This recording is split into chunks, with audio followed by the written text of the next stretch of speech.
ഒരു ഭാഗത്ത് സമാധാന ചർച്ച, മറ്റൊരു ഭാഗത്ത് ഗാസയിലെ വീടുകൾ ഇടിച്ചു നിരത്തുകയാണ് ഇസ്രായേൽ. ഇതിന്റെ അവസാനം എന്തായിരിക്കും?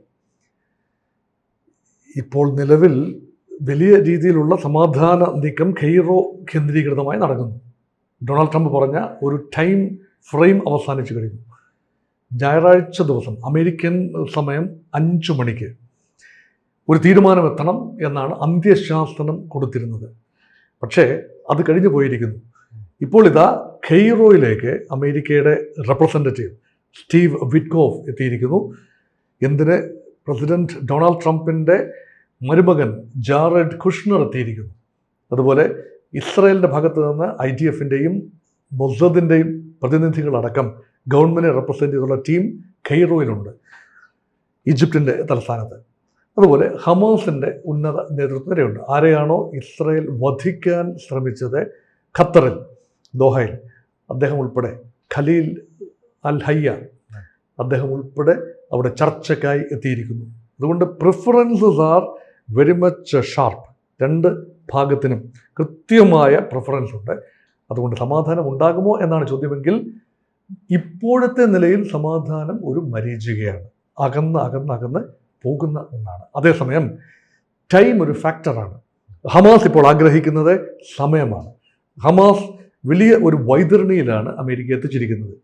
അതായത് ഇസ്രായേലിനെ അല്ല, മറിച്ച് ഡൊണാൾഡ് ട്രംപിനെയാണ് ഒരു വൈതരണിയിൽ എത്തിച്ചിരിക്കുന്നത്. കാരണം ഹമാസ് എന്തെങ്കിലും പറയുന്നതിന് മുൻപ് തന്നെ ഹമാസ് എഗ്രി ചെയ്യുന്നു എന്ന മട്ടിൽ ട്രംപ് തൻ്റെ സാമൂഹ്യ മാധ്യമമായ ട്രൂത്ത് സോഷ്യലിൽ വലിയൊരു പ്രഖ്യാപനം, നാടകീയമായ ഒരു വലിയ തിരക്ക് കൂട്ടുകയാണ് ട്രംപ്. അതായത് 10-ാം തീയതി നൊബേൽ സമ്മാന പ്രഖ്യാപനം ഉണ്ടാകും സ്വീഡിഷ് നൊബേൽ കമ്മിറ്റിയുടെ വകയായി. 7-ാം തീയതി വാർഷികമാണ്, ഒക്ടോബർ 7, 2023 2ാം വാർഷിക ദിനമാണ്. ഈ 2 ദിവസങ്ങൾ മുന്നിൽ കണ്ടുകൊണ്ടാകാം അതിനു മുൻപ് തന്നെ തിടുക്കത്തിൽ ഇങ്ങനെ ഒരു ധാരണ ഉണ്ടാകണം എന്ന് വാശി പിടിച്ചുകൊണ്ട് മുൻകൂട്ടി തന്നെ ഹമാസ് തത്വത്തിൽ ഈ പ്രപ്പോസൽ അംഗീകരിച്ചു. യഥാർത്ഥത്തിൽ ഹമാസ് ഒരു വലിയ ചൂണ്ട ഇറങ്ങിയിരിക്കുകയാണ്. അതായത് തത്വത്തിൽ അംഗീകരിക്കുന്നു എന്ന് പറയുന്നത് ഒരു വ്യാജമായ ഒരു കാര്യമാണ്. യഥാർത്ഥത്തിൽ അംഗീകരിച്ചിരിക്കുന്ന ബന്ദികളെ കൈമാറാം, പക്ഷേ അതിനൊരു സമയക്രമം തീരുമാനിക്കണം ചർച്ചകളിലൂടെ. ആയുധം താഴെ വയ്ക്കാം എന്ന് പറഞ്ഞിട്ടേയില്ല. ഹമാസ് നിരായുധീകരിക്കപ്പെടും എന്ന് ഹമാസിൻ്റെ ഭാഗത്തു നിന്ന് ഒരുറപ്പുമില്ല. ഭാവി ഭരണകൂടത്തിൽ ഹമാസിൻ്റെ പ്രതിനിധികൾ ഉണ്ടാവില്ല എന്നും പറഞ്ഞിട്ടില്ല. ഹമാസ് അധികാരമൊഴിയാൻ തയ്യാറാണ് എന്ന സൂചന നൽകുന്നു. അതിന് പകരം ഒരു ടെക്നോക്രാറ്റ്സിൻ്റെ ഒരു ഗ്രൂപ്പ്, അല്ലെങ്കിൽ സാങ്കേതിക വിദഗ്ധന്മാരുടെ ഒരു പലസ്തീനിയൻ ഗ്രൂപ്പ് ആകണം. പക്ഷേ അത് പലസ്തീനിയൻ ഗ്രൂപ്പ് ആകണോ അതോ വിശാല അറബി ഗ്രൂപ്പ് ആകണോ എന്ന കാര്യത്തിലും തീരുമാനമുണ്ടായിട്ടില്ല. അതുകൊണ്ട് അങ്ങനെ നോക്കുമ്പോൾ ഒരു വലിയ ലോങ് റോപ്പ് അതാണ് ഹമാസിൻ്റെ ഭാഗത്തു നിന്ന് വന്നത്. ഇത് കൃത്യമായി മനസ്സിലാക്കുന്നതിൽ ഒന്നുകിൽ അമേരിക്കൻ ഭരണകൂടം പരാജയപ്പെട്ടു, അല്ല എങ്കിൽ ഇതിനകത്ത് ഒരു വലിയ ചതിയുണ്ട് എന്ന്, അല്ലെങ്കിൽ ഒരു വലിയ റൈഡർ ഉണ്ട് എന്നത് മനസ്സിലാക്കുന്നതിൽ വന്ന പരാജയമാണ്. അതാണ് സംഭവിച്ചത്. അതുകൊണ്ട് പീസ് ഡീൽ ഉണ്ടാവില്ല എന്ന് പറയാൻ ഞാൻ ആളല്ല, പക്ഷേ അത് ദ്രുതഗതിയിൽ നൊടിയിടയിൽ സംഭവിക്കണം എന്നാണ് അമേരിക്ക ആഗ്രഹിക്കുന്നതെങ്കിൽ ഒരുപക്ഷെ അത് നടക്കില്ല, ദീർഘമായ ചർച്ചകൾ ഉണ്ടാകും. ഈ ബന്ദികളെ തങ്ങളുടെ രാജ്യത്തിലേക്ക് വിട്ടുതരണമെന്നാണല്ലോ ഇസ്രായേലിന്റെ പ്രധാനപ്പെട്ട ആവശ്യം. അത് നടന്നാൽ പിന്നെ യുദ്ധവുമായി മുന്നോട്ട് പോകേണ്ട ആവശ്യമുണ്ടോ? ബന്ദികൾ വിട്ട് കിട്ടണമെങ്കിൽ ഇസ്രായേൽ വെടിനിർത്തൽ നടപ്പാക്കണം. പൂർണ്ണമായ വെടിനിർത്തൽ ഈ നിമിഷവും നടപ്പായിട്ടില്ല. പൂർണ്ണമായ വെടിനിർത്തൽ സംഭവിച്ചെങ്കിൽ മാത്രമേ ബന്ദികളെ വിട്ടു നൽകൂ എന്ന ഒരു നിലപാടാണ് ഹമാസ്. അത് മാത്രമല്ല, വെടിനിർത്തൽ മാത്രം പോരാ, സേനാ പിന്മാറ്റവും പൂർത്തിയാക്കണം. അത് നടക്കില്ല. നമുക്കറിയാം, ഈ മാസങ്ങൾ കൊണ്ട് ഇരച്ചു കയറിയ സേന ഒരു നിമിഷം കൊണ്ടോ ഏതാനും ദിവസം കൊണ്ടോ പൂർണ്ണമായി പിന്മാറാനാവില്ല. ഇത് മിലിറ്ററി ഡൈനമിക്സ് ആണ്. അങ്ങനെയെങ്കിൽ ഹമാസിന് നന്നായി അറിയാം ഈ നിർദ്ദേശം വെക്കാമെന്നല്ലാതെ നടപ്പാവില്ലെന്നറിയാം. അങ്ങനെയെങ്കിൽ റീനെഗോഷിയേറ്റ് ചെയ്യേണ്ടി വരും വീണ്ടും. അതുകൊണ്ട് ഒറ്റയടിക്ക് ബന്ദികളെ മോചിപ്പിക്കുമോ, അതോ ഇസ്രായേലിൽ നിന്നും ഇത്ര ബന്ദികൾ തിരിച്ച് ഗാസയുടെ മണ്ണിൽ എത്തുമ്പോൾ തത്തുല്യമായ എണ്ണം, അല്ലെങ്കിൽ അതിന് ഒരു റേഷ്യോ വെച്ചതിന് ശേഷം 20 ബന്ദികൾ മാത്രമാണ് ഹമാസിൻ്റെ കൈവശമുള്ളത്.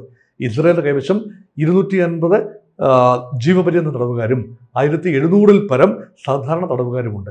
അതിൽ എത്ര പേരുടെ കൈമാറ്റമാണ് ഇസ്രായേൽ എഗ്രി ചെയ്യുന്നത്? ഇസ്രായേലും അംഗീകരിച്ചിട്ടില്ല. എല്ലാവരെയും കൈമാറാമെന്നൊന്നും പറഞ്ഞിട്ടില്ല. ബന്ധു കൈമാറ്റമുണ്ടാകും, അല്ലെങ്കിൽ തടവുകാരെ പരസ്പരം കൈമാറും എന്ന് പറയുന്നതല്ലാതെ കൃത്യമായി എണ്ണത്തിൻ്റെ കാര്യത്തിൽ ഇനിയും ധാരണ എത്തേണ്ടതുണ്ട്. നാളെ യുദ്ധം തുടങ്ങിയിട്ട് 2 വർഷം തികയുകയാണ്. അപ്പോൾ ഇനി എത്ര നാൾ ഹമാസിന് പിടിച്ചു നിൽക്കാൻ കഴിയും? ഈ യുദ്ധം തുടരുന്നു എന്ന് പറയുമ്പോൾ ഇസ്രായേലിന് നഷ്ടമൊന്നുമില്ല. അവർ പല മേഖലയിൽ ഒരേ സമയം 3-4 രാജ്യവുമായി യുദ്ധം ചെയ്യുന്ന ഒരു രാജ്യമാണ്. അപ്പോൾ ഓരോ ദിവസവും തകർന്നുകൊണ്ടിരിക്കുന്ന ഒരു പ്രസ്ഥാനത്തിന് അതിൽ നിന്ന് എങ്ങനെയെങ്കിലും യുദ്ധത്തിൽ നിന്ന് ഓടി ഒളിക്കാനല്ലേ കഴിയുള്ളൂ? ഈ ചോദ്യം അഡ്രസ്സ് ചെയ്യണമെങ്കിൽ ഒരു സങ്കീർണമായ ഒരു പ്രഹേളിക്ക് കൂടി നമ്മൾ മനസ്സിലാക്കണം. ഹമാസ് ഒറ്റക്കെട്ടാണോ? ഹമാസിൽ വിഘടനമുണ്ടെന്നല്ല പറയുന്നത്. ഹമാസിൻ്റെ ഫൈറ്റേഴ്സ്, പോരാടുന്നവർ ഗാസയുടെ മണ്ണിലാണ്. അതേസമയം ഹമാസിൻ്റെ നേതൃത്വത്തിലെ ചിലരും ഈ പ്രസ്താവനകളിലൂടെ നേതൃത്വത്തിലെത്തിയ ചിലരുമൊക്കെ ഖത്തർ കേന്ദ്രീകരിച്ചും കെയ്റോ കേന്ദ്രീകരിച്ചും ജീവിക്കുന്നു. അപ്പോൾ അവരെ സംബന്ധിച്ചിടത്തോളം ഇസ്രയേലിൻ്റെ ഖത്തർ അറ്റാക്ക്, ദോഹ അറ്റാക്ക് ഒരു വലിയ വഴിത്തിരിവായിരുന്നു. അവർ ലോകത്തിൻ്റെ എവിടെ പോയാലും സമാധാനമായി ഗാസയുടെ മണ്ണിന് വെളിയിൽ ഈ ഹമാസിൻ്റെ ഈ നേതാക്കൾക്ക്, അതായത് അൽ ഹയ്യ ഉൾപ്പെടെയുള്ളവർക്ക്, അതായത് ഖലീൽ അൽ ഹയ്യ, അദ്ദേഹത്തിൻ്റെ മകൻ ഉൾപ്പെടെ ആക്രമണത്തിൽ മരിച്ചു. അതുകൊണ്ട് ഒരിടവും സുരക്ഷിതമല്ല എന്നവർക്ക്. അതുകൊണ്ട് ആ നെഗോഷിയേറ്റ് ചെയ്യുന്ന ടീം അംഗങ്ങൾക്ക് എങ്ങനെയെങ്കിലും ഒരു ധാരണയിൽ എത്തിപ്പോകണം എന്നൊരു ചിന്തയുണ്ട്. അതേസമയം യഥാർത്ഥ ഹമാസ് അതിനുള്ളിൽ തന്നെയുണ്ട്. ചെറിയ നമ്പറേ ഉള്ളൂ. വലിയ തോതിലുള്ള ഹമാസിൻ്റെ പോരാളികൾ അല്ലെങ്കിൽ അവരുടെ നേതാക്കന്മാർ കാലയവനിക്കുള്ളിൽ മറഞ്ഞു കഴിഞ്ഞു. They are eliminated. 25,000 ഉണ്ടായിരുന്ന ഫോഴ്സിൻ്റെ ഇന്ന് അവശേഷിക്കുന്ന കേവലം 10,000-ൽ താഴെയാണ്, അല്ലെങ്കിൽ 5,000-നും 10,000-നും ഇടയ്ക്കും നമ്പറാണ്. അത് ഒരു വയബിൾ ഫോഴ്സ് അല്ല. പക്ഷേ അവർക്ക് എന്താണ് പറയാനുള്ളത്? ഇവർ തമ്മിലുള്ള ആശയവിനിമയം എങ്ങനെയാണ് നടക്കുന്നത്? ഇതൊക്കെ വളരെ സങ്കീർണമായ ആശയവിനിമയ ഉപാധികളാണ്. ഇസ്രയേൽ കണ്ടുവെട്ടിച്ച് നടത്തേണ്ട ആശയവിനിമയങ്ങളാണ്. അത് എത്രത്തോളം സുഗമമായും ക്വിക്കായി നടക്കും എന്നതിൽ ആശയക്കുഴപ്പമുണ്ട്. അതേപോലെ തന്നെ ഇസ്രായേലിനുള്ളിലും 2 അഭിപ്രായങ്ങളുണ്ട്. Opinion is vertically divided within Israel. ഒരു വിഭാഗം, അതായത് ധനകാര്യ മന്ത്രിയും സുരക്ഷാ ചുമതലയുള്ള മന്ത്രിയും എല്ലാം തന്നെ തീവ്ര നിലപാടുകാരായ ആളുകളാണ്. അതായത് യുദ്ധം നീട്ടിക്കൊണ്ടു പോകണം, ഇസ്രായേലിന്റെ ലക്ഷ്യങ്ങൾ ഒറ്റയ്ക്ക് തന്നെ നേടിയെടുക്കാൻ നമുക്ക് കഴിയും. ഇപ്പോൾ വിജയത്തിൻ്റെ തീരത്തെത്തി നിൽക്കുമ്പോൾ ഒരു ഫൈനൽ പുഷോടുകൂടി അവരുദ്ദേശിച്ച കാര്യങ്ങൾ നടപ്പാക്കിയെടുക്കാനാവും. ഇപ്പോൾ ഈ പദ്ധതി അനുസരിച്ച് കഴിഞ്ഞാൽ ഹമാസിനൊരു പുതുജീവൻ നൽകുന്നതിന് തുല്യമാവും എന്ന് ചിന്തിക്കുന്ന ഒരു വിഭാഗമുണ്ട്. അല്ല, അങ്ങനെയാണ്. ഇപ്പോൾ ഒരു സമാധാന കരാർ വരികയാണെങ്കിൽ അത് ഹമാസിന് ഒരു തിരിച്ചുവരവിനുള്ള അവസരമാകുമോ? അത് സമയം ലഭിച്ചവർക്ക് വീണ്ടും ആയുധങ്ങൾ ശേഖരിച്ച് സംഘടനയെ ശക്തിപ്പെടുത്തി തിരിച്ചു വരാൻ കഴിയുമോ? ഒരു പേരിൽ എന്തിരിക്കുന്നു അല്ലേ? ഹമാസ് എന്ന പേരിന് വലിയ പ്രസക്തിയൊന്നുമില്ല. ഹമാസ് പ്രതിനിധാനം ചെയ്യുന്ന ഒരു ആശയമുണ്ട്. ഇസ്രായേൽ എന്ന രാജ്യത്തെ, ജൂതരാഷ്ട്രത്തെ, ഭൂമുഖത്തെ നിലനിൽക്കാൻ അനുവദിക്കില്ല. അങ്ങനെ ചിന്തിക്കുന്ന അനേകരുണ്ട്. അങ്ങനെ ചിന്തിക്കുന്ന പലസ്തീനിയൻ വംശജരുണ്ട്. അവരുടെ പൊതു ഒരു വേദിയായി ഹമാസ് സ്വയം അവരോധിതരാവുകയാണ്. നമുക്കറിയാം, ഹമാസ് മാത്രമല്ല, പലസ്തീൻ്റെ ഏക പ്രതിനിധി ഹമാസ് അല്ല എന്ന് നമുക്കറിയാം. വെസ്റ്റ് ബാങ്കിൽ ഫത്ത പാർട്ടി, അൽ ഫത്ത, അറാഫത്തിൻ്റെ ഫത്ത പാർട്ടിയുണ്ട്. പലസ്തീൻ അതോറിറ്റി ഉണ്ട്. അവിടെ തന്നെ സോഷ്യലിസ്റ്റ് ഗ്രൂപ്പുകളുണ്ട്. വിവിധങ്ങളായ ഗ്രൂപ്പുകൾ ഗാസയിൽ ഉൾപ്പെടെയുണ്ട്. ഇസ്ലാമിക് ജിഹാദ് ഉൾപ്പെടെ വിവിധങ്ങളായ ഗ്രൂപ്പുകളുണ്ട്. അതിൽ ഒന്ന് മാത്രമാണ് ഹമാസ്. പക്ഷേ ഇപ്പോഴത്തെ യുദ്ധം ഹമാസും ഇസ്രയേലും തമ്മിലായതുകൊണ്ട് ഹമാസിൻ്റെ വാക്കുകൾക്ക് അവിടെ പ്രാധാന്യം കൽപ്പിക്കേണ്ടതുണ്ട്. അതുകൊണ്ട് ഹമാസ് ആഗ്രഹിക്കുന്നത് ഒരു പക്ഷേ ഈ യുദ്ധം പരമാവധി നീട്ടിക്കൊണ്ടു പോവുകയും യഥാർത്ഥത്തിൽ ഒരു നേട്ടമുണ്ടാക്കാൻ കഴിയുമെങ്കിൽ അവർക്ക് ഹമാസ് എന്ന രൂപത്തിലോ മറ്റൊരു രൂപത്തിലോ നിലനിൽക്കാൻ കഴിയണമെങ്കിൽ സ്വതന്ത്ര പരമാധികാര പാലസ്തീൻ എന്ന ആശയം മുന്നോട്ട് കൊണ്ടുപോകാൻ കഴിയണം. അതിനുവേണ്ടി തന്നെയാണല്ലോ ഈ ഒക്ടോബർ 7, 2023 ആക്രമണം നടത്തിയത്. അതെല്ലാം പരിഗണിക്കുമ്പോൾ യഥാർത്ഥത്തിൽ 2 വശത്തും ഒപ്പീനിയൻ ഡിവൈഡഡ് ആണ്. ഹമാസ് ഒരുപക്ഷെ ഒരു പരിധിവരെ ഈ പോരാട്ടം ചെറിയ രൂപത്തിൽ ഒരു ലിമിറ്റഡ് വാർ എന്ന നിലയിൽ ഈ പോരാട്ടം തുടരണമെന്ന് ആഗ്രഹിക്കുന്ന ഒരു വിഭാഗമെങ്കിലും ഉണ്ട്. പക്ഷെ ലോക മനസാക്ഷി എങ്ങനെയും യുദ്ധം അവസാനിപ്പിക്കണം എന്ന ചിന്തയുള്ളവരാണ്. ഡൊണാൾഡ് ട്രംപിന് ആത്മാർത്ഥമായ ആഗ്രഹമുണ്ട്. യുദ്ധം അവസാനിപ്പിക്കുന്നതിലല്ല, തനിക്ക് നോബൽ സമ്മാനം കിട്ടുന്നതിൽ ആത്മാർത്ഥമായ ആഗ്രഹം അദ്ദേഹത്തിനുമുണ്ട്. അതുകൊണ്ട് ഇതെല്ലാം കൺവേർട്ട് ചെയ്യുന്നു എന്ന് വേണേൽ കാണാം. ഒരു മത്സരമായാലും യുദ്ധമായാലും ജയപരാജയങ്ങളുണ്ട്. ഈ ഇസ്രായേൽ ഹമാസ് യുദ്ധത്തിൽ ആര് വിജയിച്ചു, ആര് തോറ്റു? ഇവിടെ പരാജയങ്ങൾ മാത്രമേ ഉള്ളൂ. വിജയം എന്നതില്ല. മാനവരാശിയുടെ പരാജയം, നന്മയുടെ പരാജയം, മനുഷ്യാവകാശങ്ങളുടെ പരാജയം. ഇതെവിടെയാണ് വിജയം? ഇസ്രയേൽ എന്ന രാജ്യത്ത് 2 ഭാഗത്തും പരാജയങ്ങളാണ്. എന്ന് പറഞ്ഞാൽ ഇസ്രയേലിന് ആരെയും ഭയക്കാതെ അയൽപക്കത്തു നിന്ന് വലിയ ഭയാശങ്കകളില്ലാതെ, അല്ലെ വിദൂരങ്ങളായ രാജ്യങ്ങളിൽ നിന്നും ഭയാശങ്കകളില്ലാതെ നിലനിൽക്കുന്നത് അസാധ്യമാണ്. പക്ഷേ അവർക്ക് അതിന് കോൺഫിഡൻസ് കാട്ടുന്നു. അവരുടെ aerial dome, iron dome, Israel രക്ഷിക്കും എന്ന് കരുതുന്നു. അമേരിക്ക എന്ന വലിയേട്ടൻ ഉള്ളിടത്തോളം കാലം പൂർണ്ണ പരാജയം ഉണ്ടാവില്ല എന്നറിയാം. പക്ഷെ എത്ര കാലമാണ് ഒരു ജനത, ഒരു രാജ്യം എന്ന രീതിയിൽ സുരക്ഷാ ഭീഷണി നേരിടുക? അത് ഇസ്രായേലിൻ്റെ പരാജയം. 2, ഹമാസിൻ്റെ പരാജയം. ഹമാസ് എന്ന ഒരു സംഘടന നോക്കൂ, പലസ്തീൻ ജനതയെ, പ്രത്യേകിച്ച് ഗാസയിലെ ജനതയെ തീരാ ദുഃഖങ്ങളുടെ കയത്തിൽ ആഴ്ത്തി. അതിൻ്റെ പാപഭാരത്തിൽ നിന്നും അവരെന്താണോ നേടണമെന്ന് ആഗ്രഹിച്ചത്, അവർക്ക് ഈ ആക്രമണം കൊണ്ട് ഇസ്രായേലിനെ പരാജയപ്പെടുത്താനാവുമോ? ഒരിക്കലുമില്ല. സ്വതന്ത്ര പരമാധികാര രാജ്യം ബലപ്രയോഗത്തിലൂടെ നേടിയെടുക്കാനാവുമോ? ഒരിക്കലുമില്ല. അറബ് രാജ്യങ്ങളെല്ലാം തങ്ങളോടൊപ്പം നിർത്താനാവുമോ? ഇല്ല.